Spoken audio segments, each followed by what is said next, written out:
tan brillantes como lo es las personas que nos acompañan el día de hoy para hablar de las ciencias del comportamiento. Como de manera muy rápida e introductoria, pues les voy a comentar que las políticas públicas pues cambian con base en las necesidades de la sociedad y con ello cambia su metodología. Entonces, el día de hoy les vamos a presentar un nuevo enfoque y una nueva metodología que ya se está, que se está implementando en distintas partes del mundo para mejorar las políticas públicas y de cómo los gobiernos dan respuesta a las necesidades de los ciudadanos. Este enfoque, pues, son las ciencias del comportamiento y la economía conductual, y el día de hoy, pues, nos acompaña la doctora Sara Ávila Forcada y el maestro Antonio Javier Piña Sánchez, que nos van a hablar más de este tema al respecto. Y continuaré leyendo sus semblanzas. La doctora Sara Ávila Forcada es una economista ambiental con casi 2 décadas de experiencia en el ramo. Ha sido servidora pública en el Instituto Nacional de Ecología, en el Senado de la República y en la Secretaría de Medio Ambiente. Ha dado clases de Economía Ambiental y Economía Urbana en el ITAM, la UNAM, la Universidad Iberoamericana, la Universidad de Columbia en Nueva York, la Flaxo, la Universidad de Colorado Boulder, donde actualmente funge como profesora de Economía Ambiental y Estadística. Cuenta con un doctorado en Economía del Desarrollo Sustentable de la UNAM, una maestría en Economía de UCLA y es economista del ITAM. Entre los temas que la doctora Sara Ávila ha trabajado destacan la conservación de la biodiversidad, pago para la conservación de servicios ambientales, diseño de impuesto al carbono, ecoetiquetado y certificación en mercados verdes, correlación entre emisiones de CO2, crecimiento económico y globalización. En los últimos años, su investigación se ha concentrado en utilizar experimentos de la economía del comportamiento para incentivar un uso más eficiente de energía. Tiene mucho interés en usar métodos novedosos de análisis y combinar conocimiento con otras disciplinas. Disfruta mucho enseñar y desarrollar investigación con sus estudiantes. Muchísimas gracias por acompañarnos, doctora. Gracias a ustedes por invitarme. Y también nos acompaña el maestro Antonio Javier Piña Sánchez, quien es maestro en Administración y Políticas Públicas por el Instituto Politécnico Nacional y licenciado en Ciencias Políticas y Administración Pública por la UNAM. Es candidato especialista en Política y Gestión Energética y Medioambiental por la Facultad Latinoamericana de Ciencias Sociales, sede México. Se ha desempeñado como servidor público en el Gobierno Federal, en el Gobierno del Estado de México y en el Senado de la República de la actual legislatura.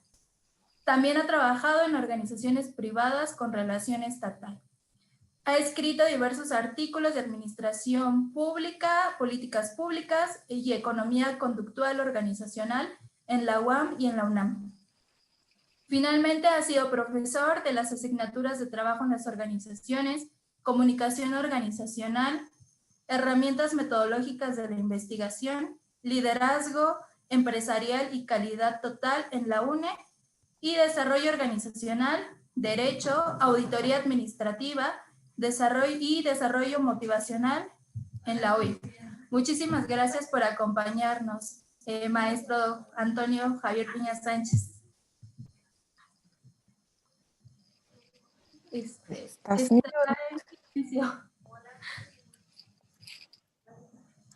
Perdón, muchísimas gracias a ustedes por invitarme y es un honor para mí estar aquí con ustedes. Una disculpa, muchas gracias.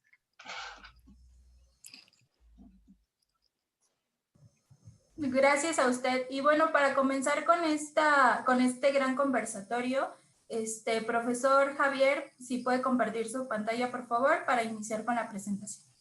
Claro que sí, con todo gusto. Sí. Y les recordamos que pueden ir dejando sus preguntas en los comentarios y que al final de las presentaciones la doctora y el maestro Javier responderán todas sus dudas y cuestionamientos. Bueno, espero que sí respondamos todo. Bueno, pues muy buenos días. Muchísimas gracias por la invitación. Muchísimas gracias, Lisa. Muchas gracias, doctor Héctor. Y pues, doctora, para mí es un honor estar aquí con usted. siempre será mi profesora, sin importar los grados, para mí siempre usted será mi maestra y es un honor que yo pueda estar aquí con usted en este espacio.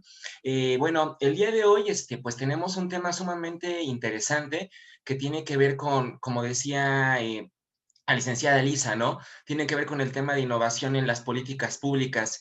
Y bueno, nos dimos a la tarea justamente de traer a colación los instrumentos de análisis de políticas públicas, pero también quiero comentarles que actualmente, y a mí me encanta la idea de que aquí en México se esté gestando justamente la posibilidad de que se abra una nueva vertiente incluso de estudio. En un momento voy a hablar de esa nueva vertiente de estudio, pero de manera introductoria yo lo que les quiero decir es, antes que nada nos formulamos una pregunta para esta pequeña presentación y la pregunta que nos formulamos nosotros nace justamente de la idea de que todo aquello que se discute el día de hoy tenga una aplicabilidad, una materialización y una concreción en la vida real, en la vida cotidiana.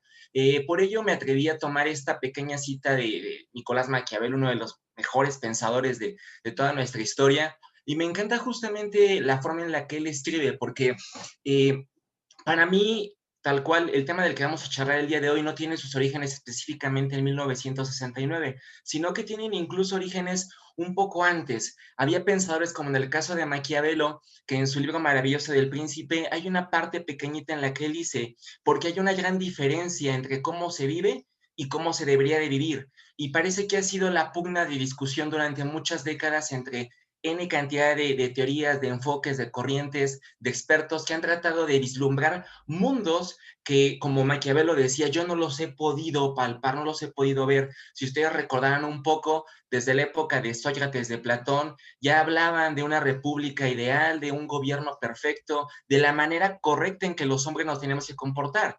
Pero bueno, resulta que desgraciadamente somos seres pasionales con frustraciones, con emociones, con sueños, con iras, con un lado informal, con un lado motivacional e intuitivo, que de alguna manera va definiendo nuestro día a día, nuestra vida cotidiana. Entonces, básicamente yo quería entrar con esta pequeña cita de Maquiavelo, porque este nuevo enfoque que ya no tiene tanto, o sea, que ya no tiene tanto aquí en México, que comienza a decirse que es novedoso, sino que ya tiene rato, ya va casi también para una década que se empieza a conocer este tema. Algo que me encanta de este tema es que tiene una aplicabilidad inmediata, ¿no? Se pueden palpar los efectos. Pero antes de eso, quiero comentarles justamente la pregunta que nosotros nos formulamos. Nosotros nos preguntamos cómo es que el gobierno innova. O sea, si nosotros hablamos de innovación, cuando una persona comúnmente habla de innovación, se nos viene a la mente algún nuevo diseño de celular, algún nuevo diseño de computadora, ¿no? Incluso algún nuevo modelo productivo para hacer N cantidad de productos. Tenemos la idea sobre todo de asociarlo con la parte tecnológica, pero en gobierno específicamente, y por eso me atreví también a poner este libro, entre otros, que voy a comentar, del doctor José Juan Sánchez González. Este es un formidable libro y trae tres temas en específico, que es la reforma, la modernización y la innovación. Voy a hablar muy poco de este tema, ¿no? Porque quiero llegar a la parte de la innovación.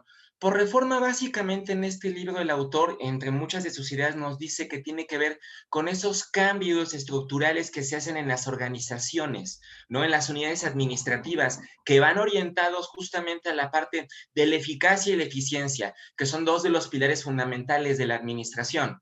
En el caso de México ha tenido grandes escenarios de reforma, los sigue teniendo actualmente. Uno de los más importantes se dio entre la década de los 70s y los 80s, básicamente comienza con López Portillo y comienzan a darse estos procesos de tratar de que las organizaciones comiencen a tener prioridades y preocupaciones como es la eficacia y la eficiencia, ¿no? Entendida la eficacia con este cumplimiento de las metas, los objetivos, los resultados, y la eficiencia con la posibilidad de optimizar los recursos, ¿no? En el vulgo administrativo es común escuchar y decir, bueno, hacer más con menos, ¿no? Pero lo correcto más bien es la optimización de los recursos, hacer un uso correcto y aprovechar de manera racional esos recursos. Bueno, eso por el lado de la reforma. Ahora, en la parte de la modernización, de la forma en la que un administrador público lo vislumbra, de acuerdo con el doctor José Juan Sánchez González, la modernización tiene que ver con esa capacidad administrativa que se hace el mismo Estado para poder dar respuesta a los problemas, necesidades sociales. En otras palabras, es decir, que el gobierno pueda resolver esos problemas, que el gobierno pueda subsanar esas necesidades básicas. que al menos en lo mínimo el gobierno pueda justamente dar ese cumplimiento de bienestar social a la población. Entonces es una capacidad administrativa, un desarrollo de competencias, de habilidades, de destrezas. Bueno, pero en la parte de innovación, en nuestro caso, sí la orientamos un poco a la parte tecnológica, porque es parte de lo que el gobierno ha hecho del año 2000 para acá, ¿no? Con el gobierno electrónico, con el gobierno abierto, con el uso de herramientas tecnológicas. Pero la parte sustantiva, para el caso de nosotros, en materia de innovación, tiene que ver con poder inducir cambios diferentes en las personas, es decir, que nos comportemos de maneras diferentes. Entonces, la innovación desde el punto de vista de cómo se vislumbra en la administración pública tiene que ver un poco más con la manera en cómo nos comportamos, ¿no? Con estas pautas de comportamiento que nos van dando las reglas del juego, que nos van reduciendo la incertidumbre y nos van diciendo de qué manera podemos conducirnos, ¿no? Entonces, eso es la parte de la innovación y lo quería recalcar sumamente. ¿Por qué? Porque nosotros entonces lo que vamos a hacer el día de hoy es un pequeño esfuerzo de decir, a ver, si lo que pretendemos innovar y por otro lado tenemos que uno de los pilares, dos de los pilares es la eficacia y la eficiencia, ¿cómo le podemos hacer? Bueno, quiero decirles que la administración pública, pues para el caso formal de la escuela que nosotros estudiamos, que principalmente es la estadounidense, nace por ahí más o menos de 1917 con Woodrow Wilson, ¿no? Con el objeto de estudio de la administración pública. Y en esta lectura maravillosa, Wilson desarrolló una idea en donde se creía la posibilidad de separar la administración de la política, lo que nosotros llamamos la dicotomía de la administración pública. La parte de la administración pública es meramente operativa y la parte de la política queda fuera de esta casa y únicamente nosotros echamos a andar toda esa maquinaria y herramienta de planeación, organización, dirección, control y evaluación, ¿no? De los procesos, pero no. Realmente uno de los retos más importantes fue a partir más o menos de la década de los 50 del siglo pasado, en escuelas tan importantes, por ejemplo, la de Chicago, ¿no? Por citar una de ellas, fue tratar de más bien observar cómo eran realmente los procesos decisorios de la administración pública. Y se dieron cuenta desde esa época, pero lo seguimos estudiando de manera un poco mal, sesgada, pensando que se podía sacar la política de la administración, pensamos que podíamos hacer eso, separar la administración justamente de la política. Y aquí es donde le doy lugar a uno de los expertos más importantes, que para mí es uno de mis gurús, Herbert Simon. Fue premio Nobel de Economía, tiene un libro maravilloso que habla sobre el comportamiento administrativo. Lo publica en 1947 y en este libro tiene N cantidad de aportes. Yo siempre le he dicho en mis clases, yo considero que no, que debería de ser un libro obligatorio para todo administrador público. Lo curioso es que se ha llevado un poquito más en la administración privada, se ha desarrollado un poco más en la administración privada el uso de este libro, contrario a lo que deberíamos de hacer, ¿no? Pero a ver, ¿qué nos dice Simon? Simon dice que la administración se define ordinariamente como el arte de conseguir que se hagan las cosas. Si esa es la administración desde su perspectiva, entonces la pregunta es, ¿cómo podemos hacerle para que se consigan que se logren esas cosas, ¿no? Y aparte, además, tener eficacia y eficiencia. Bueno, aquí viene un doctor sumamente importante que es mexicano, desgraciadamente ya no vive, y el día de hoy particularmente le quiero dedicar esta pequeña exposición al doctor Eduardo Ibarra Collado. No tuve el gusto de que fuera mi maestro de manera directa, pero he leído algunos de sus trabajos y me parece un pensador que deberíamos de reintegrar al análisis de política pública. Él se ha especializado mucho en los estudios organizacionales, se especializó, perdón, en los estudios organizacionales, y Eduardo Ibarra nos responde un poco justamente esta idea de Simon, ¿no? De que si la administración se define como el arte de conseguir que se resuelvan las cosas, que se hagan las cosas, el doctor Eduardo Ibarra tiene una exposición maravillosa que justamente le impartió en la Flaxo y está en YouTube, si un día pueden, véanla, se llama algo así como la relación de las políticas públicas y el análisis organizacional, y en esas 3 horas, 2 que les va a dar charla, les va a dar como un año o año y medio de 3 semestres de administración, ¿no? Y lo que dice el doctor Eduardo es que antes de hablar de eficacia, antes de hablar de eficiencia, la administración como tal se pregunta otra cuestión. Para poder lograr que se materialicen esas cosas, necesitamos inducir cambios. ¿Qué hace un administrador? Induce cambios. ¿Qué tipo de cambios? En una cuestión de coordinación y una cuestión de cooperación. Esas dos palabras sí las retoma incluso Simon en su libro. Y el doctor Eduardo también las plantea y él dice, a ver, las personas, lo que nosotros hacemos en la administración es tratar de inducir cambios de comportamiento, hacer que la gente coopere, que haga lo que nosotros consideramos lo correcto en términos organizacionales, porque las organizaciones nacen con un fin. Nosotros nos adherimos a una organización con un fin, para tratar de satisfacer un interés personal y adicional tratar nosotros de que la organización satisfaga sus propios intereses, ¿no? Es una ambivalencia. Y entonces el doctor Eduardo Ibarra trae una serie de planteamientos fundamentales para el análisis de política pública. ¿Por qué? Porque el doctor lo que nos dice es, retomando un poco las ideas de Herbert Simon, es que hemos estudiado un poquito mal. La administración pública lleva más de 150 años en debate, en discusión de cómo se tendría que estudiar, y no solamente la administración, también la economía. Y lo que nos dicen básicamente es que nosotros hemos estudiado bajo esquemas altamente racionales, pero es una aspiración. El que yo quiera comportarme de esa manera es una aspiración. Y estamos rodeados de personas que tienen sesgos, errores de comportamiento, que tienen distintas intuiciones, interpretaciones, procesos cognitivos. Entonces, yo lo quería mencionar al doctor Eduardo Ibarra justamente porque me parece uno de los fundadores que traen parte de estos materiales del análisis conductual del comportamiento al terreno de política pública. Y a ver, lo esclarezco un poquito mejor. Resulta que la política pública se orienta sobre todo a los programas públicos. De hecho, así lo orienta la escuela francesa, ¿no? Hablamos de política pública como un programa público, como un programa social, algo que nos va a otorgar el Estado para poder subsanar una necesidad social. Entonces, si eso es una política pública, si es la intervención deliberada del Estado para poder corregir o modificar una situación social, la orientación de la política pública se concentró en el diseño de cómo hacemos esas políticas, en la implementación de cómo hacemos esas políticas y un poco más reciente en la evaluación.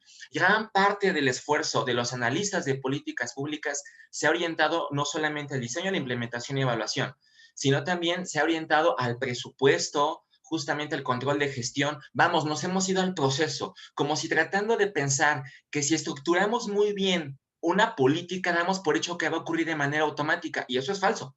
Eso es falso. ¿Por qué? Porque nos dice justamente el doctor Eduardo Ibarra, las personas, cuando somos servidores públicos, por citar el caso, burócratas, como comúnmente se les llama, viabilizamos esas políticas, hacemos que ocurran las cosas, pero no necesariamente lo que se planeó ocurre realmente como uno lo diseñó en su cabeza. Hay N cantidad de factores que intervienen para que las cosas no ocurran como nosotros lo esperamos.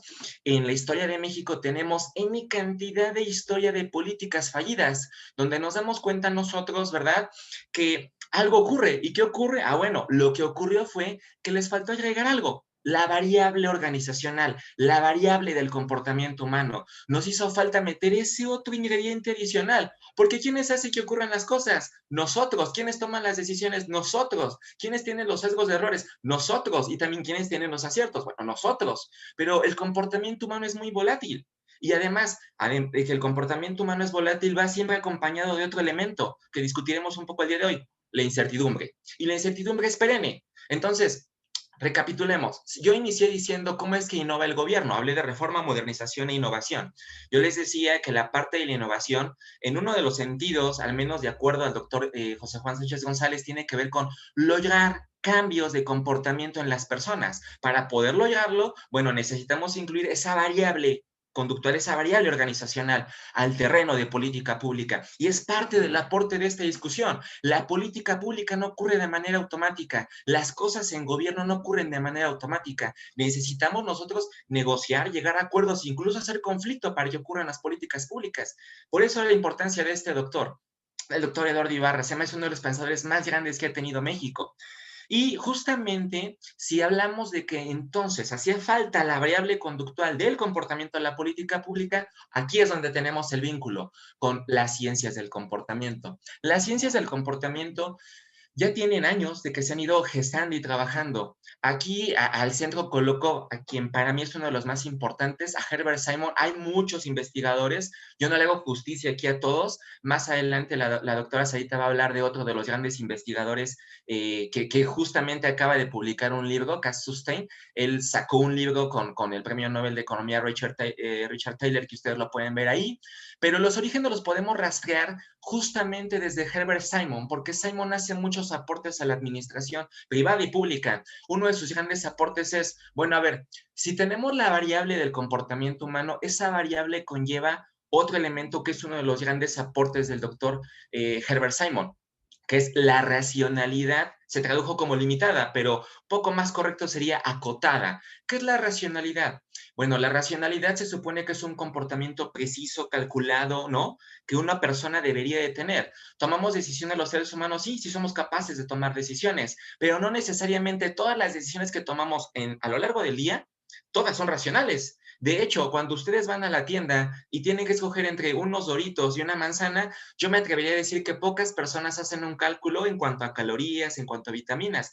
Nosotros actuamos por lo regular bajo impulsos, bajo instintos, y tomamos justamente la opción que en ese momento nos parece pertinente de acuerdo a nuestro estado emocional. Y pues ahí en ese momento, si son los Doritos, uno no piensa justamente, pues me va a hacer daño, no. Uno piensa satisfacer su necesidad.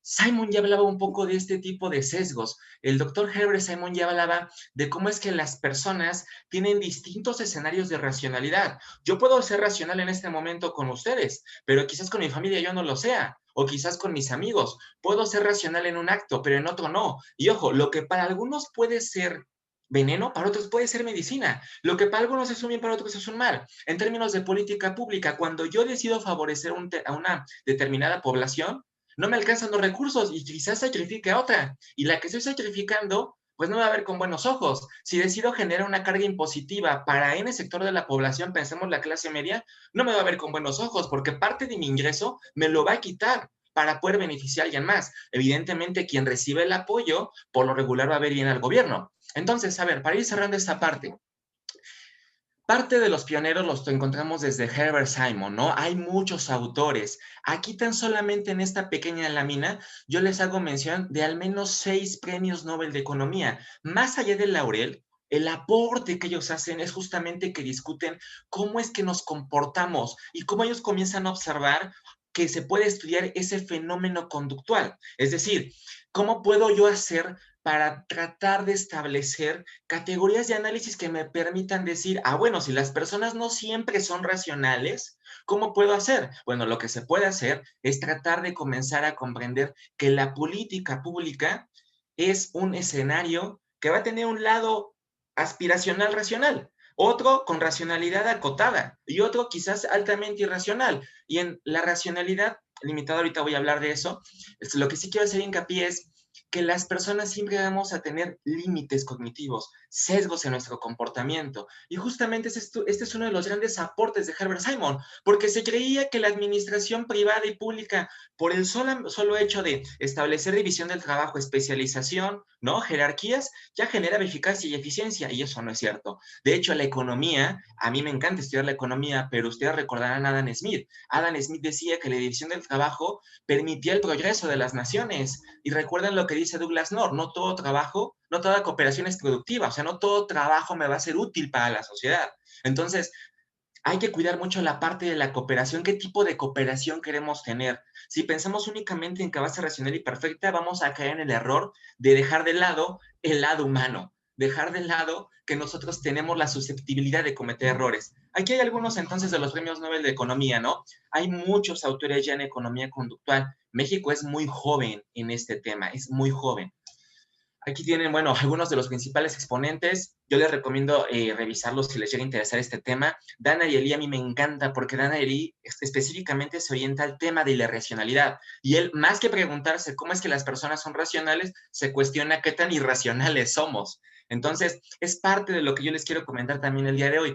Uno de los elementos que yo retomé y que me parecen fundamental para el análisis de la administración, ya sea pública y privada, me parece que tendríamos que hacer un esfuerzo por leer a los clásicos, a los autores principales que han permitido crear enfoques como como el de la economía conductual o las ciencias del comportamiento. A ver, Herbert Simon aquí dice una cita que me parece que ha sido olvidada y que enlaza todo lo que yo les he dicho, y ustedes podrán decir, pues mejor hubiéramos leído la cita y no lo hubiéramos escuchado a usted todos estos minutos, pero ¿qué dice la cita? Dice, la mejor manera de lograr una visión intensa de la estructura y funcionamiento de la organización es analizar la manera en que las decisiones y el comportamiento de esos empleados, ojo aquí, se ven influidos dentro y por la organización. O sea, cuando hablamos de terreno organizacional, cuando hablamos de una interacción social entre una persona y otra, hablamos de mi influencia hacia ella, pero también de la influencia de ella hacia mí. Es una relación, ¿no? Recíproca y ambivalente.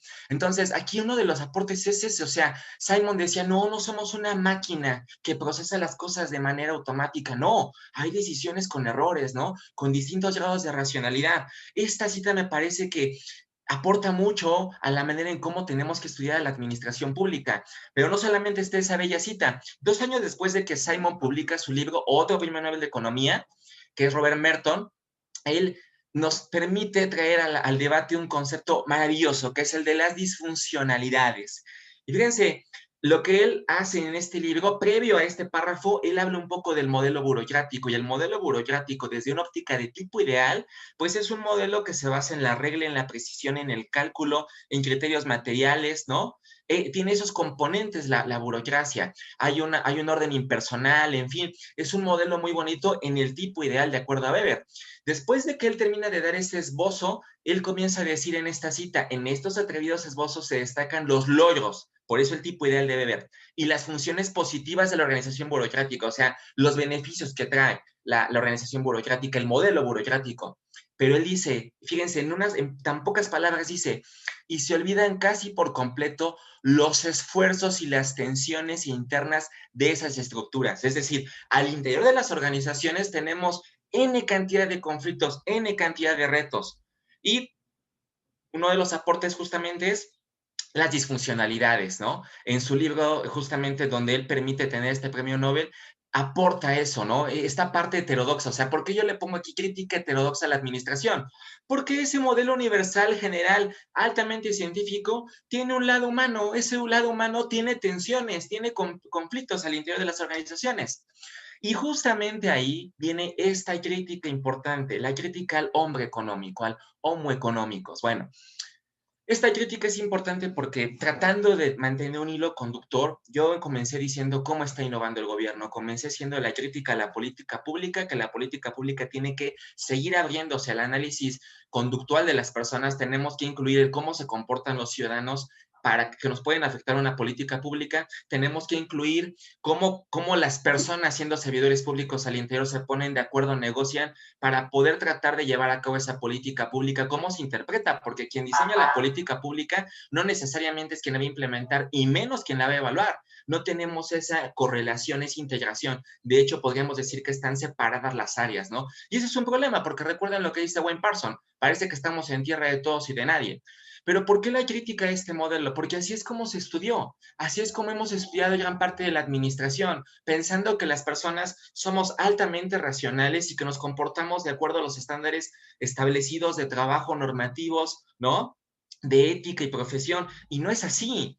¿Cómo? ¿Pero por qué lo hicimos? Porque este modelo nos sirve porque al final, ojo, lo que no quiero es que nos vayamos confundidos pensando que está mal estudiarlo así. No, de hecho está bien. Lo que hacen las ciencias del comportamiento es fortalecer la manera en cómo se vienen estudiando las cosas.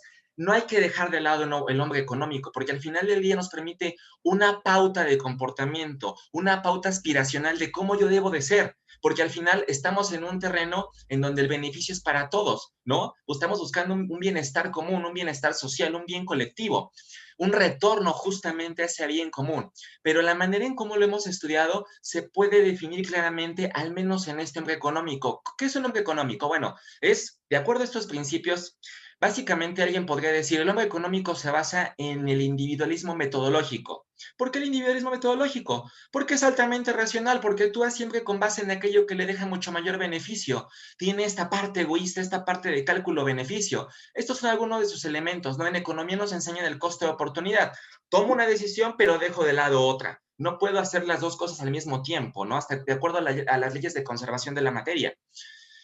Pero tomó el criterio de dejar una cosa por otra porque adicional le agrego el costo-beneficio. Y en el costo-beneficio yo decido cierta acción, pensemos la acción A, porque esa acción me va a dejar un mayor beneficio que la acción B, una mayor rentabilidad, vamos, una ganancia.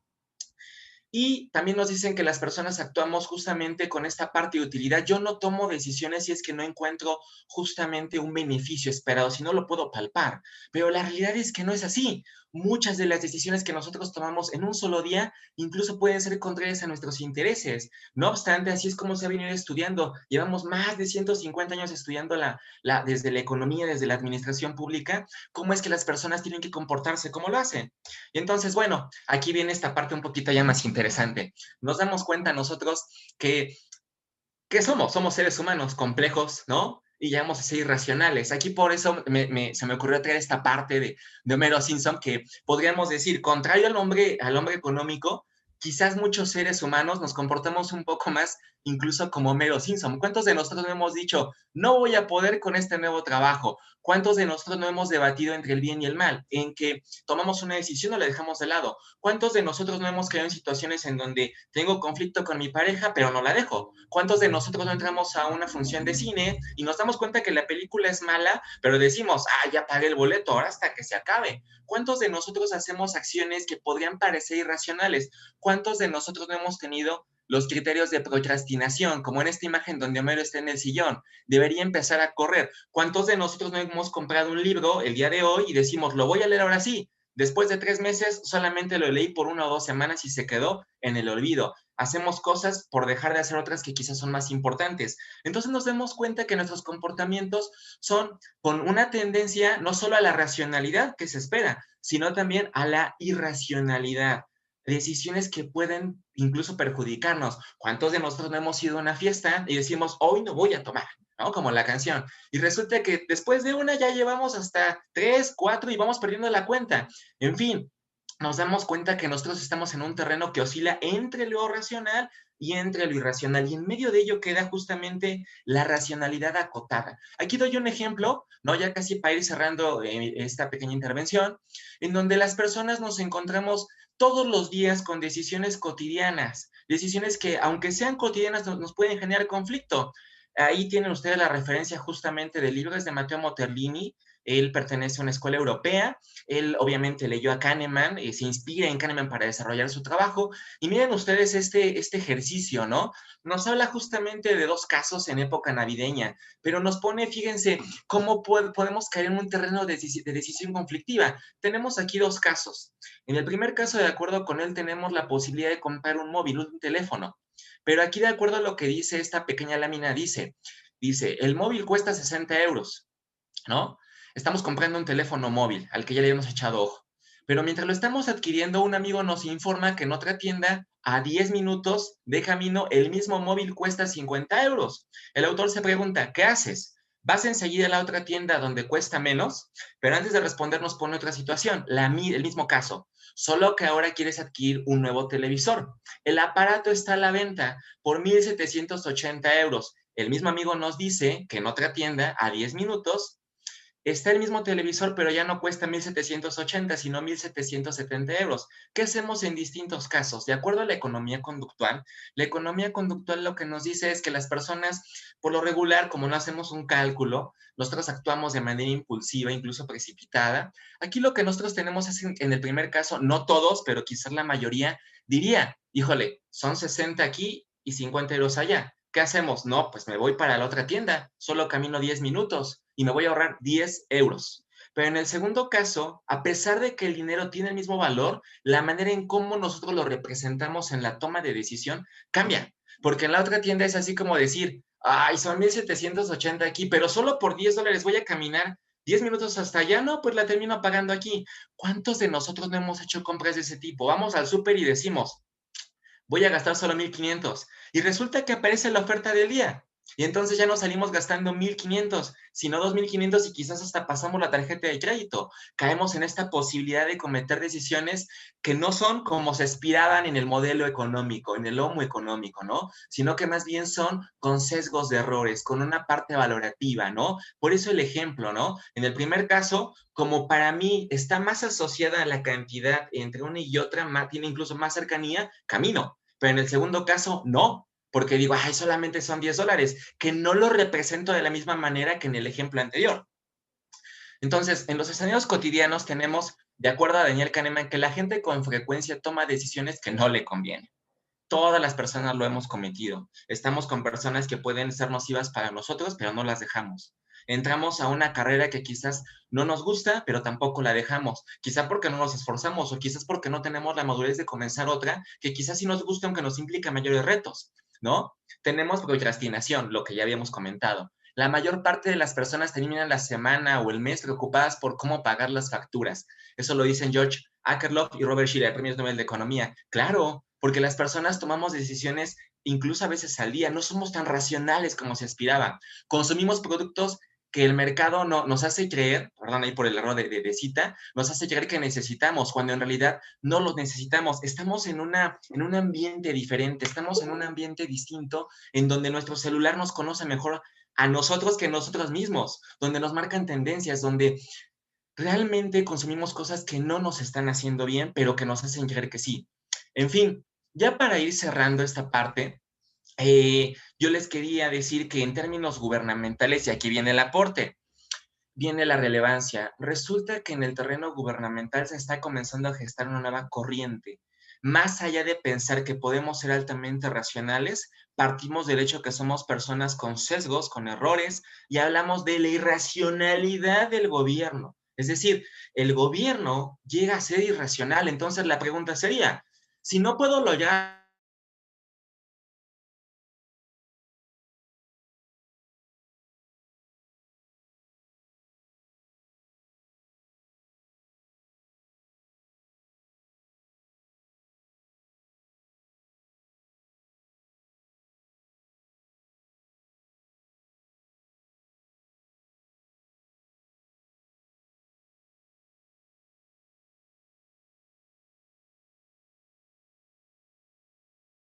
personas, ¿no? Fíjense qué interesante esto, o sea, el mismo Platón ya quería un mundo ideal y por eso la República, ¿no? Que es un poquito diferente a su libro de las leyes, pero bueno, en el caso de Maquiavelo termina también en parte de esta exposición con esta cita. Maquiavelo, desde que él escribe el libro del Príncipe allá por 1512, recuerden lo que él decía, él ya hablaba de cómo somos las personas, más allá de cómo queremos que sean, y por eso esta cita tan importante. Él dice, ¿no? Porque de la genialidad de los hombres se puede decir esto, que son ingratos, que son volubles, dependiendo de la traducción, algunas dicen que son mentirosos, que son traidores. Aquí, de acuerdo a esta traducción, es simuladores, cobardes, ¿no? Y él dice, dependiendo de la traducción, mientras nosotros estamos bien, nos ofrecen la vida hasta de sus hijos, pero una vez que estamos mal, nos dan la espalda. Bueno, tenemos este lado informal del ser humano, este lado justamente del ser humano en donde de alguna manera nos damos cuenta que no somos tan racionales.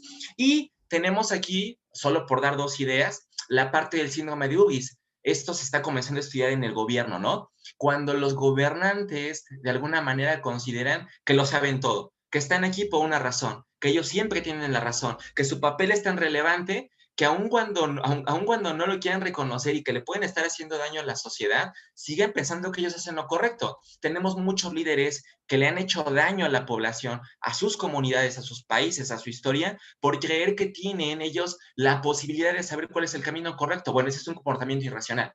Tenemos también otra área de posibilidad.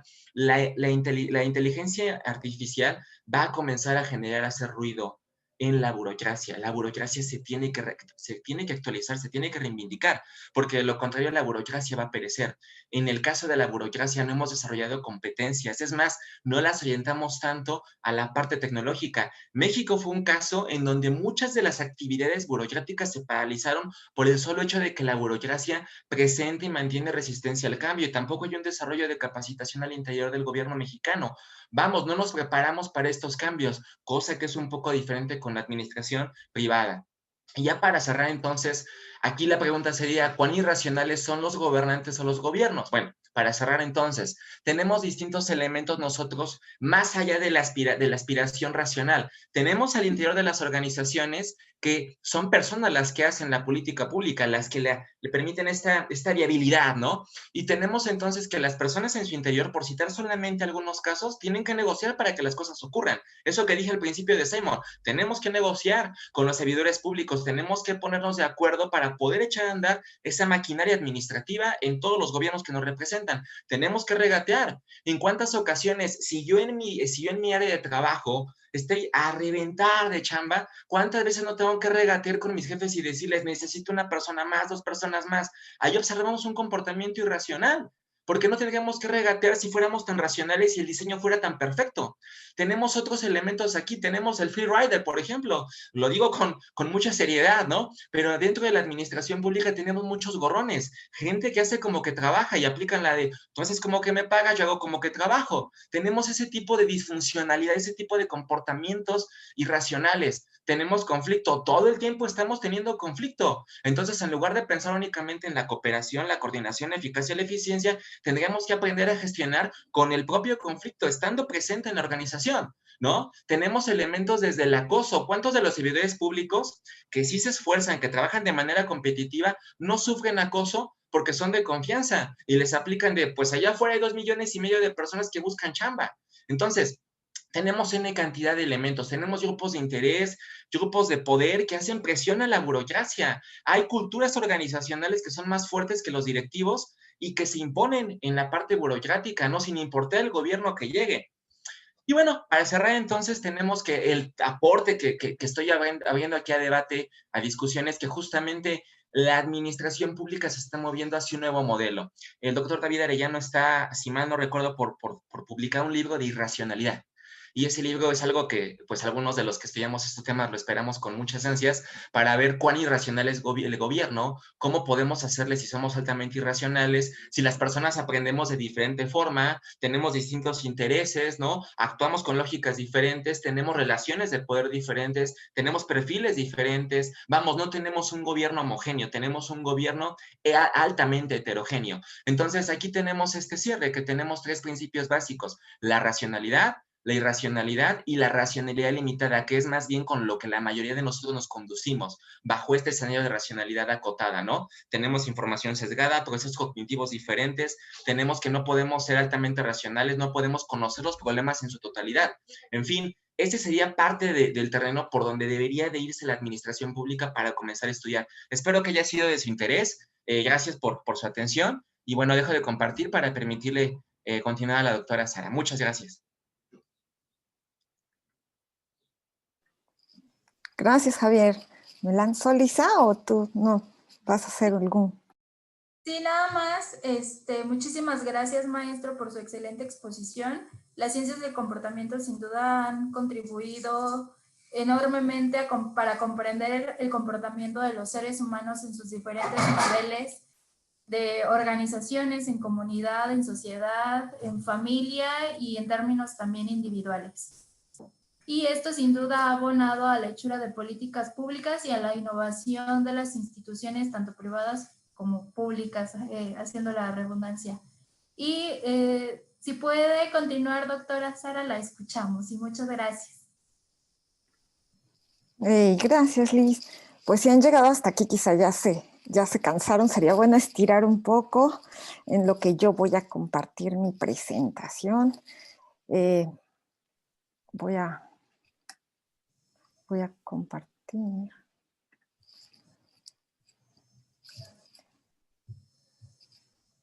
Ya lo...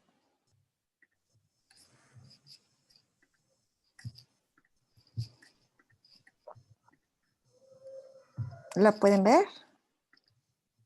Ya. Ok, ahora la voy a hacer más grande.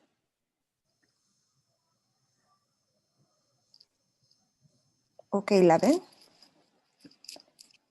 Me parece que aún está cargando. Ok, ¿me dices si ya? Oh. Aún no se ve negra la pantalla. Ah, ya sé lo que hice. ¿Y ahora? Ya. Bueno, pues se van a ver ahí los marcos del PDF, pero eso no es ningún problema. Lo importante es de que vean las palabras. Pues voy a hablar de economía del comportamiento en continuación con lo que dijo Javier.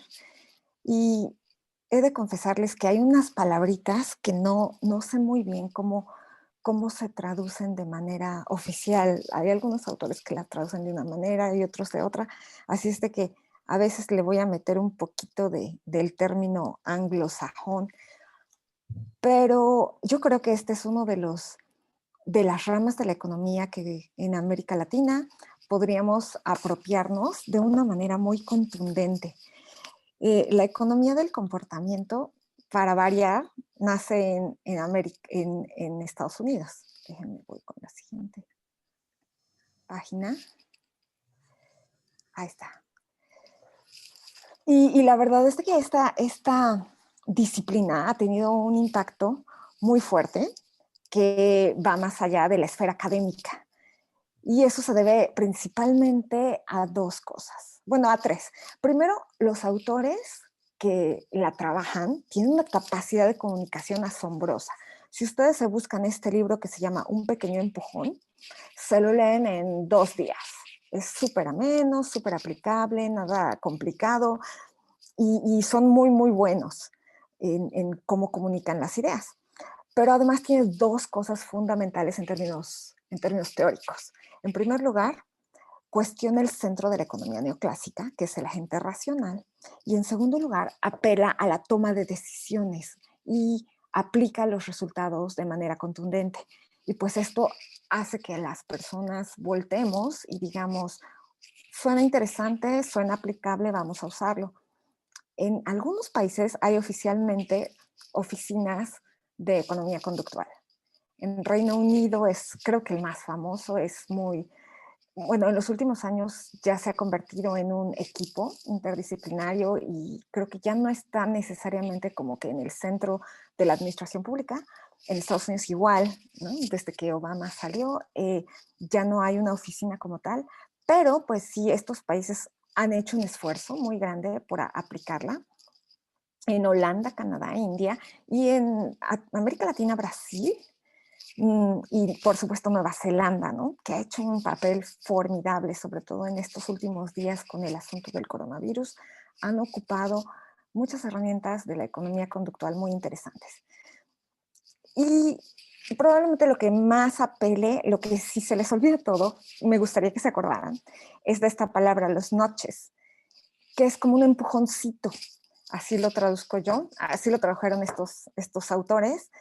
Y pues básicamente es una herramienta para hacer que las personas nos comportemos mejor en beneficio nuestro o en beneficio de la colectividad. No son necesariamente normas o reglas, sino son solamente como arquitectura del diseño, le llaman, de cómo están organizadas las cosas para que uno tome ciertas decisiones en lugar de otras. Un ejemplo, por ejemplo, el ejemplo con el que empiezan en ese libro es en las cafeterías de las escuelas. Si pones hasta adelante las verduras, los niños empiezan comiendo verduras. Si pones hasta adelante la carne, los niños empiezan comiendo la carne. Y si pones hasta adelante los dulces, los niños comienzan comiendo los dulces. Depende de cómo está ordenado, será lo que se consuma más. Y bueno, este es un principio que dominan, por supuesto, muchas empresas. Facebook, Amazon, todas las empresas que utilizan el Internet hacen un uso bastante bueno de todos los notches que encuentran por arriba y por abajo, ¿no? La ventaja de estos notches es que son muy baratos de implementar. O sea, de todas maneras tenemos que poner la comida, ¿no?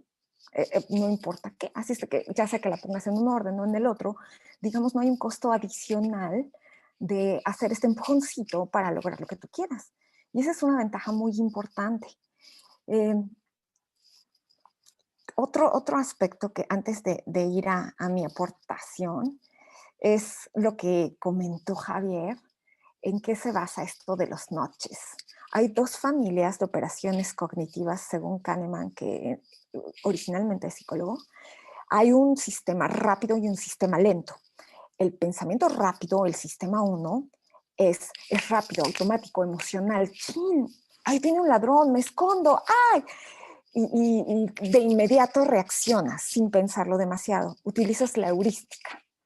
El otro es un sistema que piensa despacio, es calculador, es deliberado, evalúa qué es lo que más te conviene, es más despacito y digamos es como la economía asume que las personas toman sus decisiones.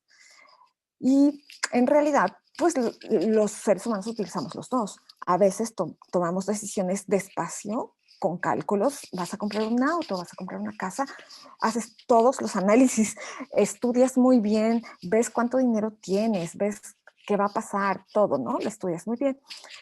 Aquí dices, oye, te llevas esta fruta, pues la veo bien, sí, me late, me la llevo, ¿no? Como que usamos a veces un sistema y a veces usamos el otro sistema. Y la verdad es que no es en sí necesariamente malo. Por ejemplo, la heurística, bueno, al sistema 1 le voy a llamar la heurística, ¿ok? Esta heurística, pues a veces sí funciona, pero a veces no funciona, como decía Javier hace rato, cuando, cuando nuestro sistema 2 dice, quiero bajar de peso o quiero hacer ejercicio, ¿no? Eso lo quiero hacer porque en un año quiero estar muy saludable y muy esbelto. Pero ahorita, aquí, en el corto plazo, tengo un pastel y unos sopes deliciosos con salsa verde. Y pues la verdad es que el sistema 1 nos gana y tomamos una decisión basada en la heurística, ¿no? Esos sopes son buenísimos y me los voy a comer ahorita. Y pues se equivoca. ¿O qué pasa cuando el sistema 1 te vuelve muy optimista? Ay, yo no me voy a contagiar, ¿eh? Yo no me voy a contagiar de coronavirus porque a mí no me ha pasado. Y eso es lo que pasa con el sistema 1. Uno depende mucho de la experiencia. Y al depender mucho de la propia experiencia, bueno, pues es una muestra muy sesgada y acaba uno teniendo muchos errores.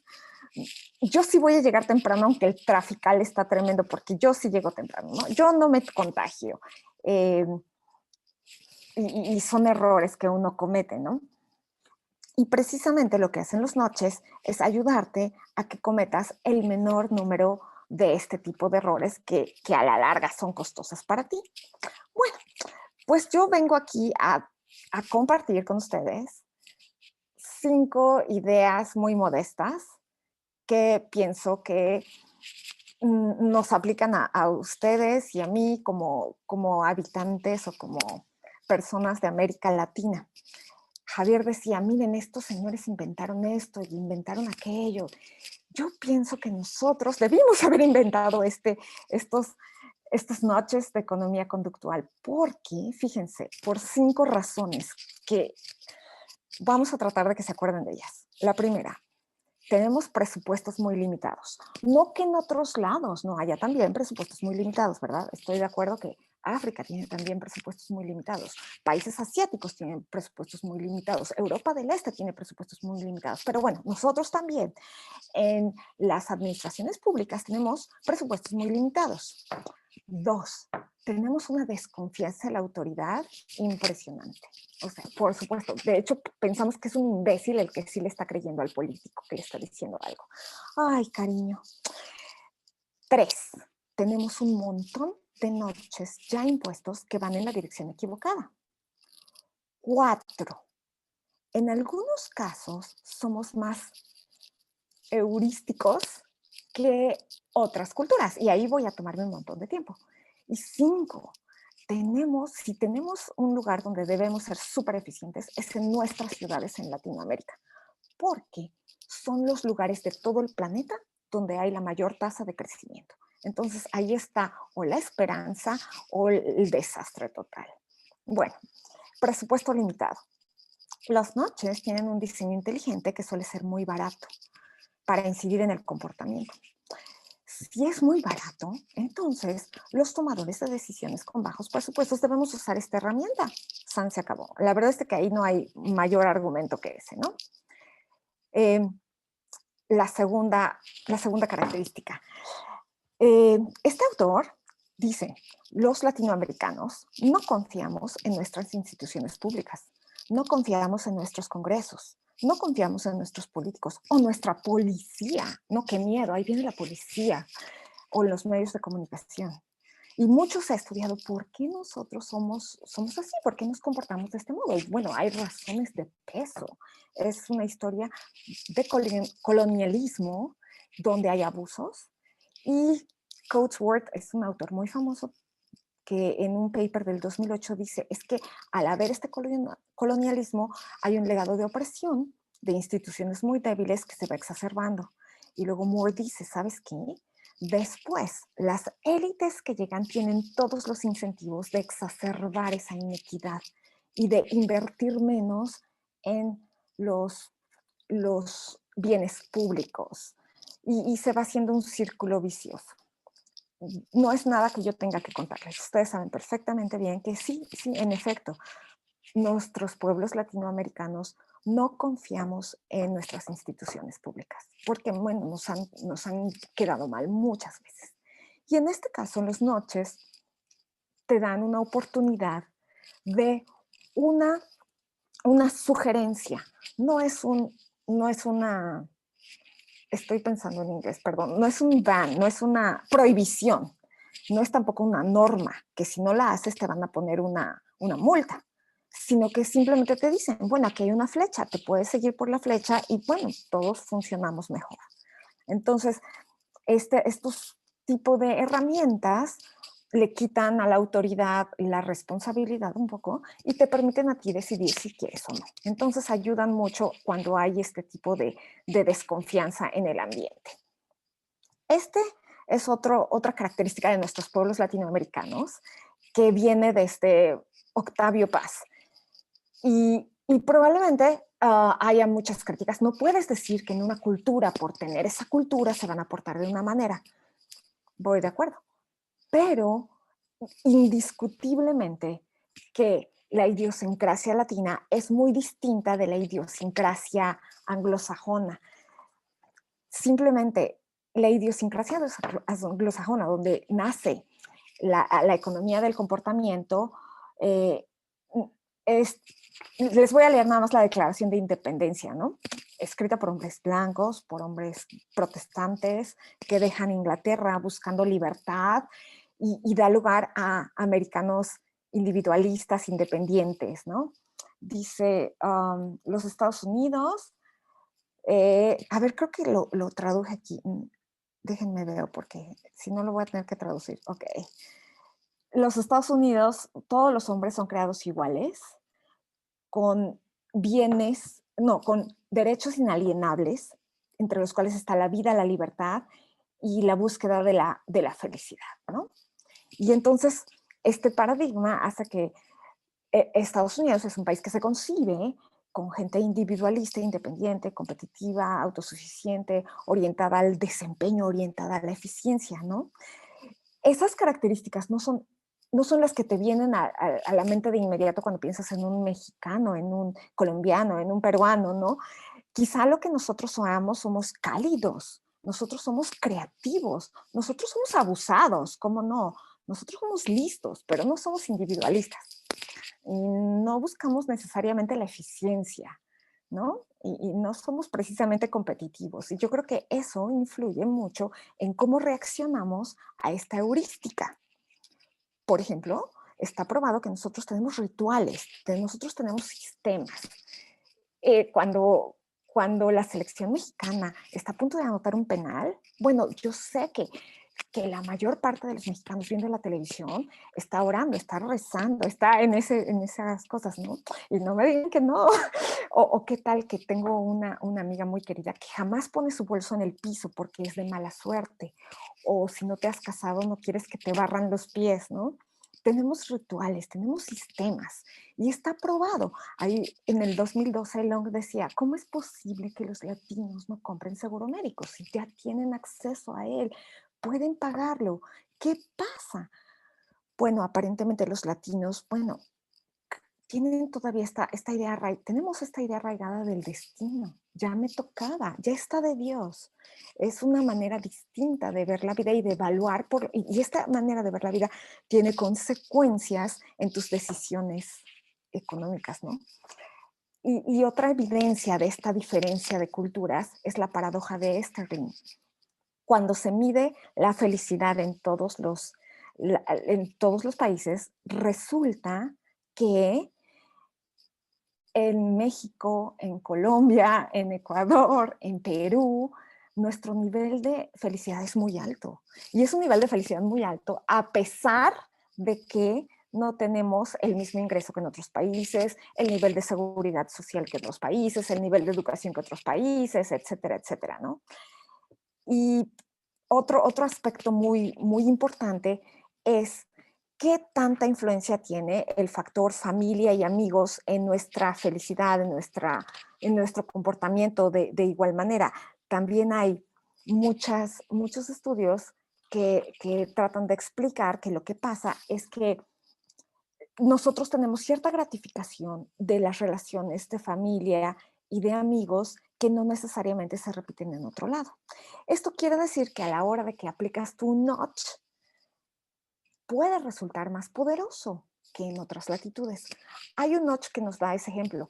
Les mandas cartas a las personas donde les dices, oye, no has pagado tus impuestos. Y con esos impuestos nosotros podemos financiar la educación de tus hijos, los hospitales, tienen un factor de respuesta de un 2%. O sea, cuando recibes esa carta, ese mensaje, aumentas tu pago de impuestos en un 2% en Estados Unidos. Se manda exactamente la misma carta en Guatemala y el aumento es de 8%. Otro ejemplo, en San Marcos, California, se hizo este estudio donde les avisas a todos los de una comunidad si su consumo de energía es mayor o menor que el de sus vecinos. Y si tu consumo es mayor de energía, te ponen una carita triste, y si tu consumo es menor, te ponen una carita feliz. Y las personas de San Marcos responden disminuyendo su consumo de energía entre 3 y 6%. Hacemos lo mismo en México. Este estudio se hizo en Cancún, Quintana Roo. No es cierto, sí, en Cancún, Quintana Roo, y hasta ahorita la respuesta es de 8%. Entonces, en Latinoamérica parece ser que somos más susceptibles a este tipo de heurística, ¿no? La verdad es que si ustedes quieren hacer un estudio de esto, sería bienvenido, porque yo solamente conozco esos dos casos, y aquellos que hacen estudios de estadística podrían argumentar muy bien, sabes que necesitamos más evidencia, necesitamos saber si en efecto los países latinoamericanos, bueno, responden más a las heurísticas. Puede ser que no, puede ser que solo en esa comunidad, ¿no? Pero bueno, es una cosa que definitivamente hay una diferencia entre las culturas anglosajonas y las nuestras. Otra razón por la que Latinoamérica se vería muy beneficiada con noches es que ya tenemos un montón en la dirección equivocada. Por ejemplo, en nuestros países no está mal visto del todo, en ciertas familias, en cierta cultura, dar una mordida al policía, ¿no? Vamos tardísimo, te pasaste el alto, viene el policía, joven, ¿cómo nos arreglamos? Y es una cosa perniciosa, es una cosa que a la larga no sirve, pero ahorita te va a ayudar a no perder tiempo y llegar a tiempo a dejar al niño a la escuela, ¿no? McRae, es un estudioso del ITAM, dice que la norma es no pagar la luz en ciertas comunidades. Y por supuesto, si no pagas la luz, entonces no hay dinero para mantener este bien común que beneficia muchísimo a toda la comunidad, ¿no? En algunos casos, bueno, se entiende que tú tengas que participar con el narcotráfico porque son quienes nos ayudan, son esto, aquello, y está documentado que no se ve mal que tú participes con ellos, ¿no? Y así tenemos pues bastantes cosas que para un anglosajón sería inimaginable. ¿Cómo es posible que tú veas eso bien? Pero en nuestras culturas no necesariamente está mal, ¿no? Entonces, si ya tenemos noches equivocados, quizá lo que debamos es buscar noches apropiadas, ¿no? Y en quinto lugar, dadas todas estas ventajas que hemos dicho, bueno, pues debemos usar las noches en la medida de lo posible buscando el bien común. Pero si nada más tenemos como una oportunidad, dos oportunidades, los lugares más estratégicos para ser más eficientes son las ciudades latinoamericanas. ¿Por qué? Porque en el 2050 el 90% de la población estará viviendo en nuestras ciudades. De la población de Latinoamérica vivirá en ciudades. Y como ustedes saben, las zonas urbanas son fuente de inequidad. Necesitamos tener buena infraestructura, necesitamos tener buenas escuelas, necesitamos tener buena movilidad urbana, porque si no lo que enfrentamos es contaminación, tráfico, falta de servicios, falta de escuelas, falta de hospitales. de tal modo que tenemos que poner todos nuestros esfuerzos en que las ciudades funcionen de la mejor manera, ¿no? Y los noches ayudan para que esto así sea. Ahora, ya se imaginarán, los noches no van a resolver todo el problema del tráfico, ni tampoco todo el problema de la contaminación, ni todo el problema de la inequidad, pero nos permiten a un bajísimo costo, un costo casi cercano a cero, acercarte en la dirección correcta, ¿no? Este libro salió la semana pasada, es más, creo que el lunes, es un libro como de ayer. Y estos señores que son muy activos y están siempre descubriendo, su nuevo descubrimiento con esto del coronavirus es que los noches no solamente tienen que ser fáciles, atractivos, sociales y a tiempo, sino que Cass Sunstein, digamos la aportación, el resumen de este libro azulito, es que además tienen que ser fun, divertidos. Entonces no solamente son east, sino feast. Y ahí es en donde yo digo, ¡ay! Eso se le pudo haber ocurrido a cualquier investigador de nuestras universidades, porque, hombre, si alguien es bueno para encontrar la diversión, la alegría en las peores circunstancias, somos nosotros.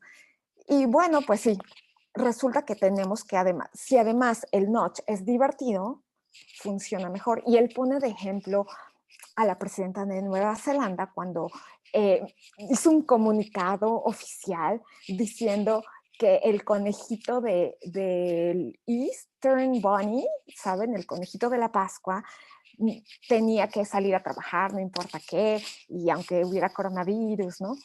Y yo digo, sí, pues sí. Y nada más, estos son dos ejemplos que les voy a compartir, pero bueno, nosotros salimos con Susana de distancia, con máscaras anticontagio y un montón de memes súper divertidos, ¿no? En nuestras peores circunstancias. Y bueno, voy a terminar con estos dos ejemplos que funcionaron en Latinoamérica y de la manera más formidable y en muchísimos países, no solamente fue México, Brasil, Colombia, Argentina, Perú, Bolivia, que dijeron, ¿saben qué? No vamos a poner saleros en las mesas. No estoy segura de cuánto nos hemos ahorrado, pero creo que Sanborn sacó un número, que yo lo tengo en un paper por ahí, de un montón de miles de pesos que se ahorraron por no tener que gastar en saleros, pero no solo eso, bueno, muchas familias sí bajaron su consumo de sal cuando van al restaurante porque no tienes ahí de entrada el salero, ¿no? Muy buena iniciativa, ha funcionado bastante bien. Y otro ejemplo también de América Latina que trabajé con Javier, él me lo presentó, es estas flechas en el metro. Son unas flechitas que en el metro de la Ciudad de México, que si estás esperando entrar te pones a un ladito, salen las personas y ya luego entras. Muy sencillo, pero parece ser que, bueno, no parece ser, en algunos casos el tiempo de subir y bajar el metro disminuye en un 25% y eso hace que la movilidad, bueno, sea más eficiente, más rápida. Y además hay beneficios adicionales e inesperados, como por ejemplo civilidad, un sentimiento de orden, un sentimiento de menos acoso, un montón de cosas intangibles, pero que vienen gracias al uso de este sencillísimo y un notch a muy bajo costo, ¿no? Y pues aquí lo dejamos. La verdad es que me encanta que se enteren de esto y yo no tengo la menor duda de que tarde o temprano Latinoamérica va a salir con los mejores noches, los más creativos, los más funcionales, porque bueno, para eso nos pintamos solos. Y muchas gracias.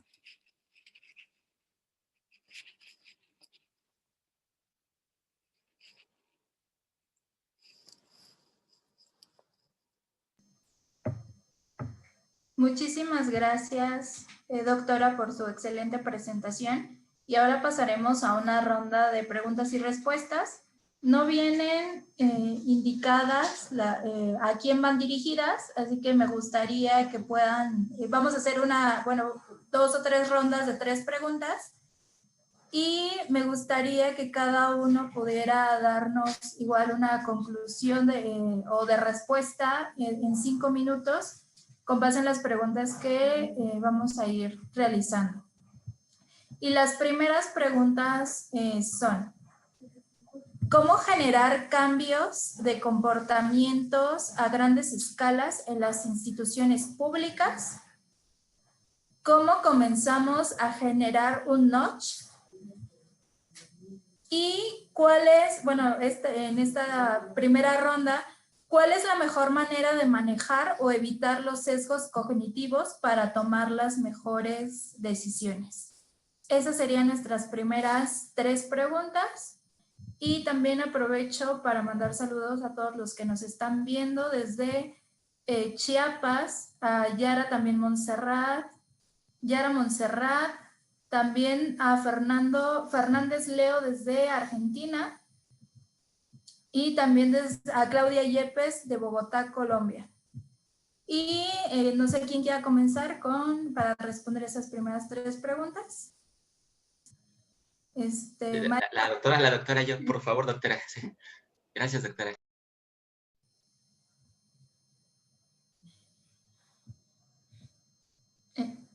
Maestro Javier, si quiere comenzar usted, por favor.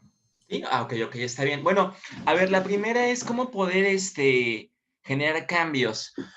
Bueno, de entrada, el gobierno como tal ha hecho algunos pequeños esfuerzos, pero tendría que comenzarse a hacer una vinculación directamente con el gobierno. ¿En qué sentido? Gran parte de estas investigaciones han sido fuera de gobierno. Eso es algo bien triste. Por ejemplo, con la doctora Sarita lo sabemos bien, el caso del metro que ella presentaba, no es un programa gubernamental, es un programa que llevó a cabo una operación piloto, la UNAM, con un doctor que se llama Gustavo Carrión.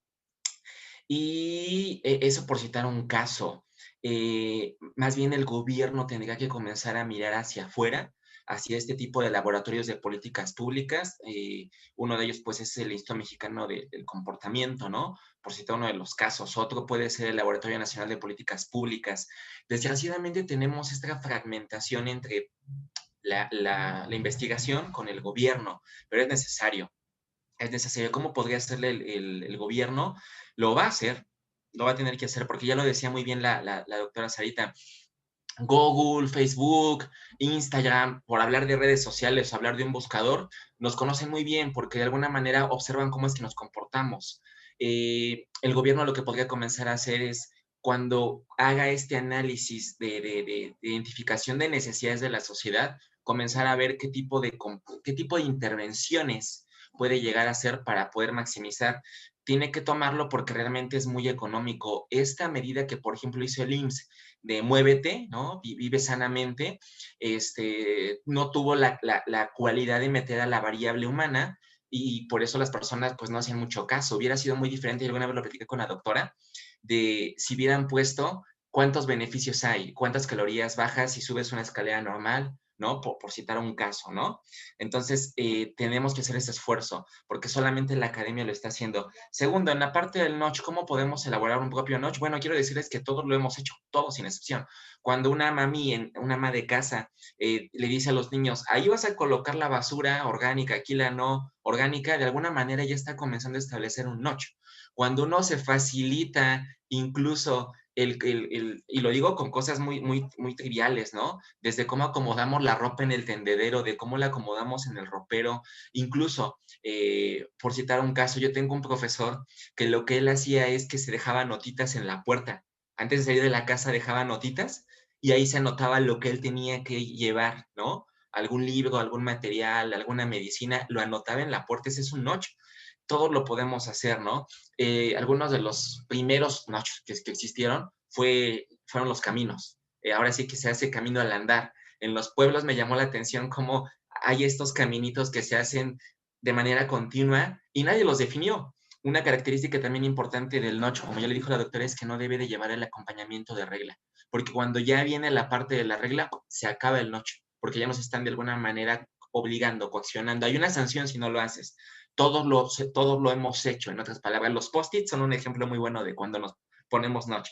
Y finalmente, ¿cómo podríamos hacerle? Bueno, pues tendríamos que comenzar también a hacer una especie de identificación. ¿Cómo podemos hacerle para tomar mejores decisiones?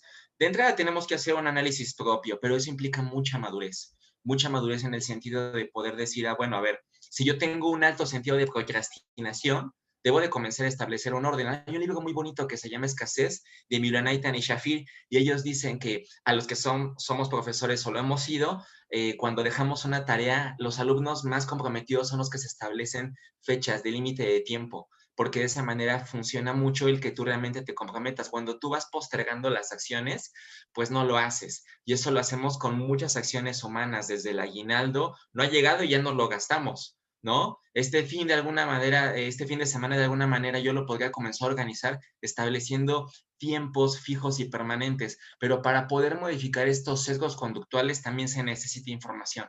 Las personas tienen que hacerse de información, de datos. Cuando uno va y compra cereal, muy pocas personas comparan los productos para poder decir, este me da mucho más nutrientes que este otro. La mayoría de nosotros no hacemos estos esfuerzos. ¿Por qué? Porque ya lo dijo la doctora, implica un esfuerzo de atención. Y la atención implica un esfuerzo, implica utilizar el sistema 2 en pocas palabras, ¿no? Comenzar a utilizarlo, porque sí se puede. La facilidad cognitiva, la mecanización nos ayuda a tomar mejores decisiones. Entonces tendríamos que hacer el esfuerzo de transitar al sistema 2. Bueno, por mi parte sería todo. Dejo hablar a la doctora. Muchas gracias. Y la cosa también es de que si uno no organiza tus incentivos de una manera adecuada, de todas maneras los incentivos existen.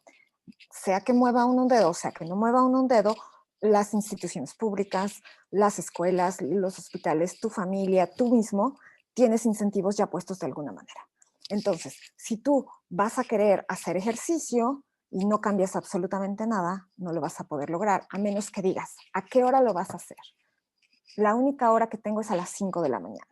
Probablemente lo que tengas que hacer es o dormirte con los shorts, o poner los tenis junto a ti, o poner el despertador, o saber exactamente la ruta que vas a seguir para que a las 5 de la mañana ya nada más te pares, avances 2 pasos y estés corriendo, ¿no? O haciendo tu ejercicio. De otro modo no lo hace uno, ¿no? Y es es el tipo de noches que nos ayudarían a tomar mejores decisiones para el largo plazo. Tú sabes perfectamente que si tienes un pastel de chocolate ahí en el refrigerador, pues te lo vas a comer. Entonces, lo que uno podría hacer es que tu sistema 2 le ayude a tu sistema 1 y el sistema 2 le diga, ¿sabes qué? No vamos a tener pastel de chocolate en el refrigerador y entonces no lo vamos a comer. Y de la misma manera, ¿no? ¿Cómo le vamos a hacer para que haya incentivos, para que no robemos? Probablemente en ciertos fideicomisos pongamos algunas normas para que haya verificación, y al haber verificación y veamos que la gente está siguiendo las normas, ¡pum!, deja de haber cierta manejo indebido de recursos, ¿no? Y así, en diferentes cosas podemos ir haciendo para ayudarnos a nosotros mismos a mejorar como instituciones, como familias y como personas.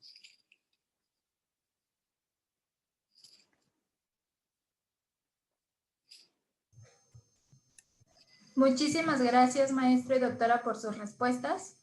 Pasamos a las siguientes preguntas, que la primera sería, ¿qué opinan de la aplicación de Notch en políticas públicas en términos de si pueden ser usados pues para guiar el comportamiento de las personas con malas intenciones, si se podría decir así?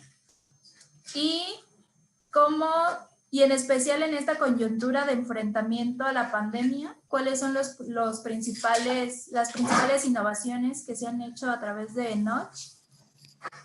los Notch para enfrentar la COVID-19? Otra pregunta muy interesante tiene que ver con el sistema de creencias y dice, ¿cómo cambiar o incidir en los sistemas de creencias cuando lo que se piensa es contrario a las evidencias científicas? Y finalmente, sí, el Buen Fin, que es este sistema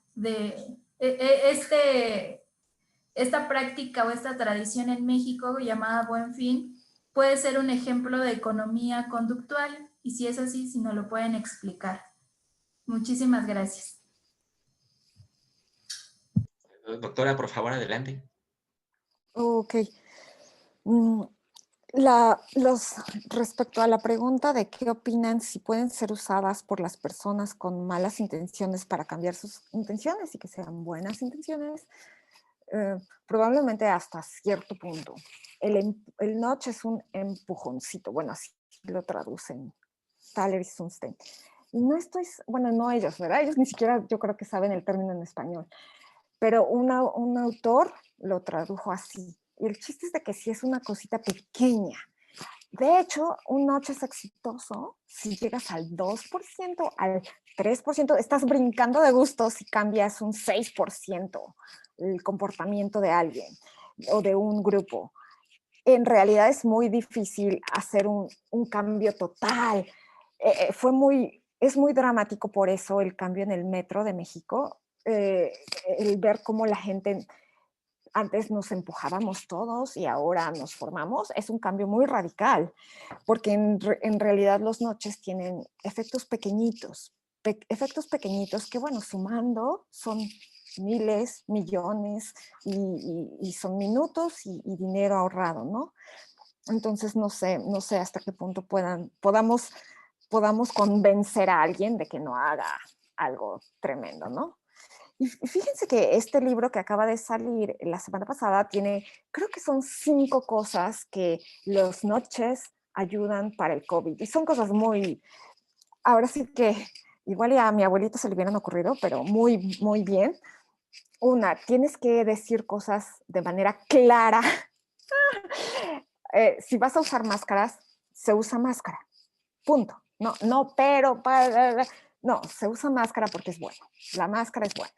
Sí, la máscara ayuda. Y si siempre vas en la misma dirección, ayuda. La otra es fácil, cosas fáciles de hacer.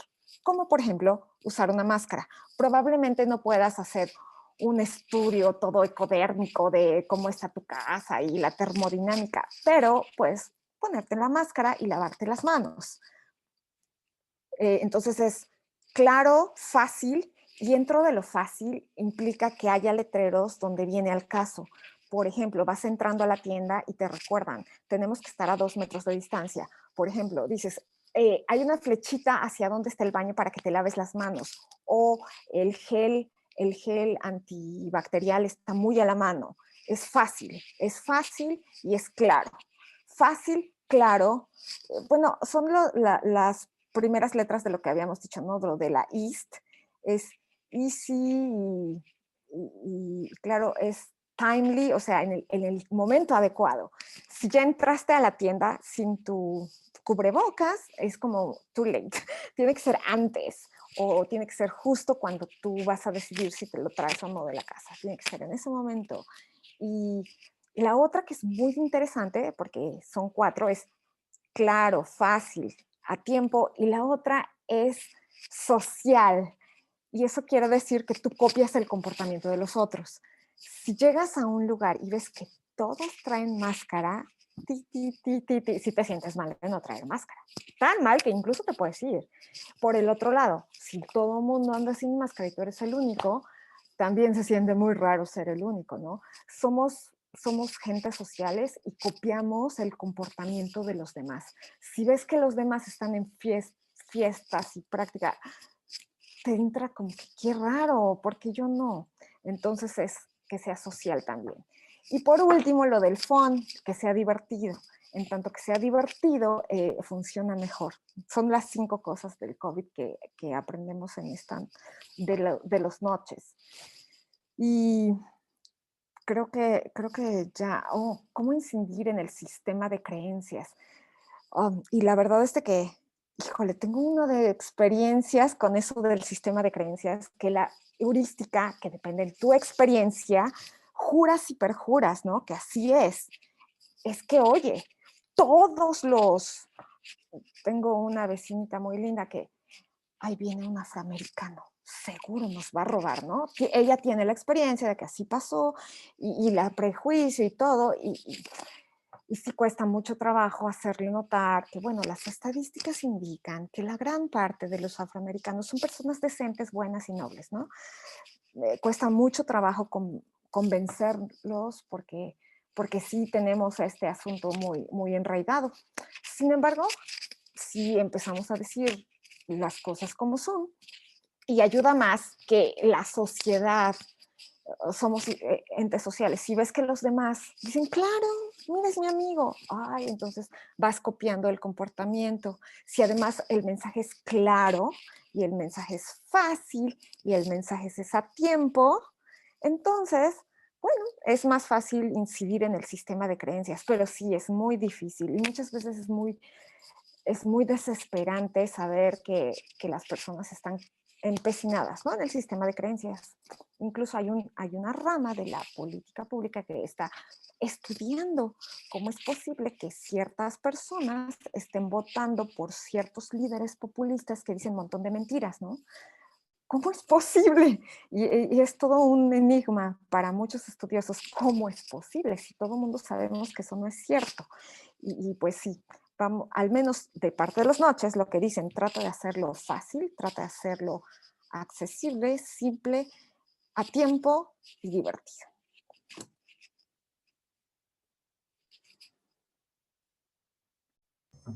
Muchísimas gracias, doctora. Maestro Javier, por favor. Ok, muchísimas gracias. Bueno, son preguntas complejas de entrada, ¿no? Porque el gobierno sí ha tenido ciertos actos en donde digamos, se ha comportado contra los intereses de la sociedad. Entonces, me parece que es una cuestión de gobernanza. Es una cuestión de gobernanza en donde no solamente se tiene que, la primera pregunta, la de qué opino sobre la aplicación de las políticas públicas en la parte de que intervengan en el comportamiento. ¿Por qué digo que es una cuestión de gobernanza? Porque no solamente el gobierno se tiene que reeducar, sino también la misma sociedad e incluso el sector privado. Porque actualmente Amazon, que es el dueño de Amazon, es uno de los 4 multimillonarios más importantes del mundo? ¿Por qué ha tenido un éxito? Porque justamente han hecho esta identificación de hábitos, estilos de vida, de por qué la gente se comporta como lo hace. De entrada, recuerdo que en alguna clase en la Flaxo con la doctora Sara, se me quedó muy grabado algo, que los valores siguen existiendo. Lo que ocurre es que los valores han cambiado y las personas ahora tenemos un sistema de vida, pues la verdad, altamente estresante. Desde que salimos de la casa al trabajo, el solo hecho de pensar que nos vamos a quedar más tiempo en la oficina, o sea, todo este tipo de comportamientos basado en estilos de vida, en hábitos, en donde la gente día a día tenemos una cantidad de frustraciones, bueno, nos lleva a pensar que así como las empresas privadas tienen éxito porque identifican qué podría de alguna manera aclimatarnos este nivel de desgaste, de frustración, de sueños incumplidos, vamos, también podrían de alguna manera el gobierno retomar, pero es que yo sigo insistiendo que quizás por la parte de la línea del doctor David Arellano, que de alguna manera, pues sí, o sea, el gobierno no está incluyendo el cómo se comportan las personas. Esto que dijo la doctora es bien importante. Teniendo una misma política pública, los municipios, las localidades, las reciben y las asumen de diferente forma. Hay contextos que nos rechazan la política pública, que nos rechazan de alguna manera. ¿El gobierno ha actuado en contra? Sí, y eso sí es importante, desde la misma historia. O sea, si ustedes recuerdan la historia, tenemos desde el caso de Troya, por ejemplo, ¿no? Cuando el gobierno actúa en contra de sus propios intereses. Tenemos el caso de que hasta el propio Rousseau decía, a veces solamente basta con que 2 personas entren en conflicto para que se desate una guerra. Bueno, tenemos que reeducar al gobierno, porque ahorita relacionándolo a la parte del COVID. Curiosamente, los países que sus dirigentes sí usaban el cubrebocas, tienen menor nivel de contagios y tienen mayor control sobre, ahora sí, sobre la cuestión de contagio, ¿no? En la población. Los países que no tienen este tipo de controles, que no usan el notch, que no son un ejemplo para la sociedad, resulta que también la población tiende a comportarse de la misma manera y no le hace caso. Y eso es evidente, porque como bien dijo la doctora, vamos copiando comportamientos. A mí me gustó mucho un comercial de la marca Bonafont, en donde no sé si recuerdan, salía el papá tocándose pues detrás de su cuerpo y el niño lo replicaba, ¿no? Tenemos esta tendencia a comportarnos así como los demás. Y pues en el caso de nosotros, por eso ponía el ejemplo de Amazon. Amazon ha logrado éxito porque de alguna manera está tratando de considerar que puede satisfacer necesidades. Y finalmente, en la parte del sistema de creencias, porque me parece que la doctora respondió muy bien la parte del COVID, no voy a complementar ahí nada. En la parte de la última pregunta del sistema de creencias, sí es complicado. Es complicado sobre todo cuando las personas también desgraciadamente no tienen evidencia o se basan mucho en sus juicios de valor, que ella también hablaba de eso, Simon, las creencias que tienen, ¿no? Esto que decía la doctora, ¿no? Si de alguna manera considero que paso por debajo de una escalera, pues puede ser una ave de mal agüero, ¿no? Si pasa un gato negro cerca de mi casa. En generaciones un poco mayores a las nuestras es muy complicado, porque tienen interiorizado ese tipo de valores. Incluso me atrevo a decir que hay contextos, hace rato mencionabas el sur de la ciudad, Chiapas, que alguien nos visita. Chiapas ha sido un estado de muchos estudios, ¿no? En cuanto a antropología y demás, porque pues hay personas, y me atrevo a decirlo, hay mujeres que consideran como un estilo de vida el ser golpeadas por los hombres, cuando eso es incorrecto, pero así se les arraigaron los valores. Hay mujeres que fomentan el machismo. ¿Qué tendríamos que hacer? Bueno, si no se puede en esta generación, comenzar a trabajar en las siguientes, porque es muy complicado desprendernos de los hábitos. Recuerden la diferencia entre hábito y rutina. Un hábito es algo que yo ya interioricé, que ya lo hice parte de mí, que ya lo hice parte de mi estilo de vida. Una rutina es algo que me programan y se puede reprogramar, pero un hábito es más complicado. No obstante, sí es posible. Como bien lo dijo la doctora en el caso del metro, solo unos señalamientos lo llegaron a un cambio que no había existido desde que el metro se creó. Bien, por mi parte sería todo. Muchas gracias. Muchas gracias, profesor. Y nada más tenemos 2 preguntas más para que nos puedan responder. Y sería la primera, ¿cuáles son las desventajas más importantes que tienen las instituciones públicas frente a la iniciativa privada en la construcción y aplicación de notch? Y la última sería, ¿cómo generamos mayor participación ciudadana en la construcción e implementación de los mismos y que las estructuras de las instituciones públicas pues puedan ser un poco más horizontales en la toma de decisiones? Muchísimas gracias. Adelante, doctora. Muchas gracias. Ok, bueno, definitivamente, ¿qué pregunta tan relevante es esta de cómo comparamos las instituciones privadas que utilizan los noches como su pan diario contra las instituciones públicas que estamos ahorita tan preocupados por resolver otros asuntos, ¿no?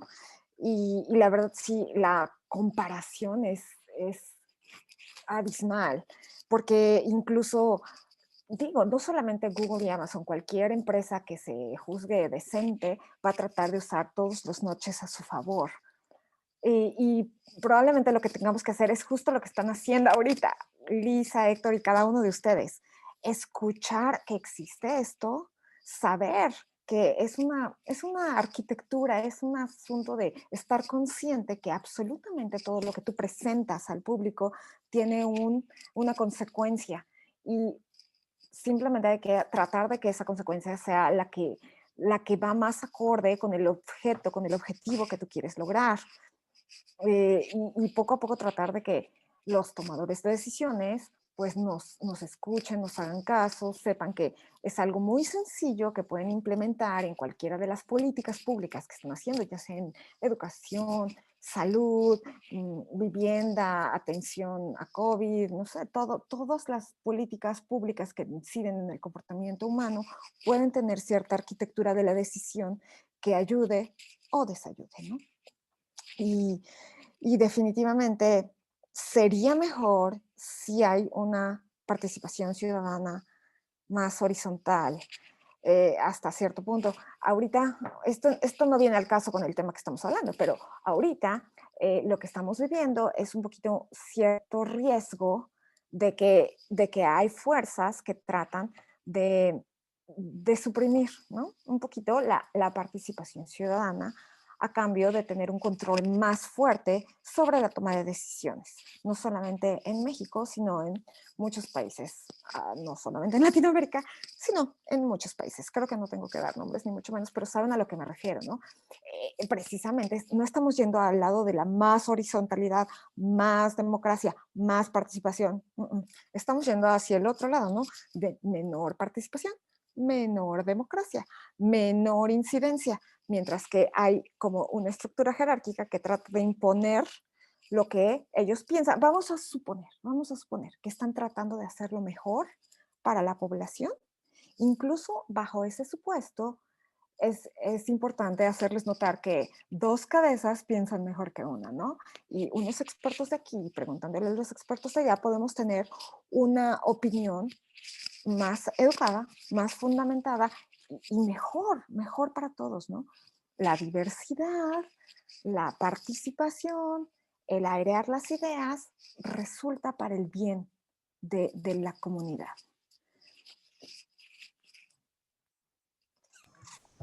Muchísimas gracias, doctora. Maestro Javier, por favor, adelante. Muchísimas gracias. Bueno, yo les invito y las invito a que lean a Yuval Harari, este autor que tiene el libro de Homo Deus, por ejemplo. Es fascinante leerlo. Recientemente sacó una entrevista que me gustó mucho, que justamente él habla de esta necesidad de poder reeducar a las personas en una cuestión de inteligencia emocional. Se ha descubierto que el qué tan fácilmente yo me puedo integrar a una organización, el qué tan fácilmente pueda llevarme bien con los demás, qué tanto puedan aprender de mí, pero ellos a su vez de mí, va a permitir justamente este equilibrio, ¿no? de comunicación organizacional. ¿Por qué lo menciono? Porque este es uno de tantos modelos administrativos que la administración pública ignora. ¿Cuáles son los retos mayúsculos? Porque hacia dónde estamos yendo. De entrada, este autor, por ejemplo, se atreve a decir que van a desaparecer muchos trabajos, ¿no? Que va a haber trabajos que ya no van a existir en un futuro. Pongo un ejemplo, Uber. Uber llegó y una aplicación tan pequeña que tiene N cantidad de elementos para que se puedan catalogar como herramientas de notch, permite esta facilidad de movilidad y permite esta renovación conductual en las personas y también la posibilidad de que las personas puedan tomar un Uber, ¿no? Algo tan sencillo, pero fue todo un éxito. Tan es así que ahora los mismos taxistas crearon su propia aplicación, pero no es tan conocida. ¿Y cuáles son otros de los retos? La administración pública no solo se tiene que innovar en modificar cambios de comportamiento, tienen que incluir la variable de profesionalización y capacitación para que las personas desarrollen competencias y habilidades. Caray, llegó el COVID y se nos paralizó la administración pública en muchas dependencias. Las personas en su interior, lo digo con respeto y seriedad, pero no podían utilizar una computadora. Si hoy se despidieran a los servidores públicos, muchos no encontrarían nichos de trabajo, ofertas, incluso en el ámbito académico hay profesores que no saben utilizar herramientas. Las herramientas llegaron para quedarse, por eso también hablé un poquito de la inteligencia artificial. Si no si no hacemos una destrucción creativa, si no dejamos un poco lo que hemos aprendido y que quizás no es que ya no sea útil, sino que ya no es aplicable y comenzamos a actualizarnos, vamos a ir a un fracaso total en donde vamos a tener muchas personas que van a seguir dependiendo del gobierno. La administración pública tiene que comenzar a tomar herramientas del ámbito privado que tiene que adecuar y contextualizar porque somos diferentes para el escenario público. Ahora, respecto a la participación ciudadana, bueno, en el caso de México concuerdo totalmente con la doctora, pero ¿qué podríamos hacer? Tenemos que comenzar a crear una cultura ya no política, porque esa ya está. Tenemos que hacer una cultura social y también el gobierno actual y los que vengan tienen que permitir que los jóvenes puedan adherirse al ámbito gubernamental. Es muy triste decir que en países como México la clase política se renueva cada 40 años. Eso quiere decir que sin importar la experiencia, las cartas profesionales, los conocimientos, muchos de nosotros no vamos a entrar al gobierno. El mismo gobierno tiene que dar apertura.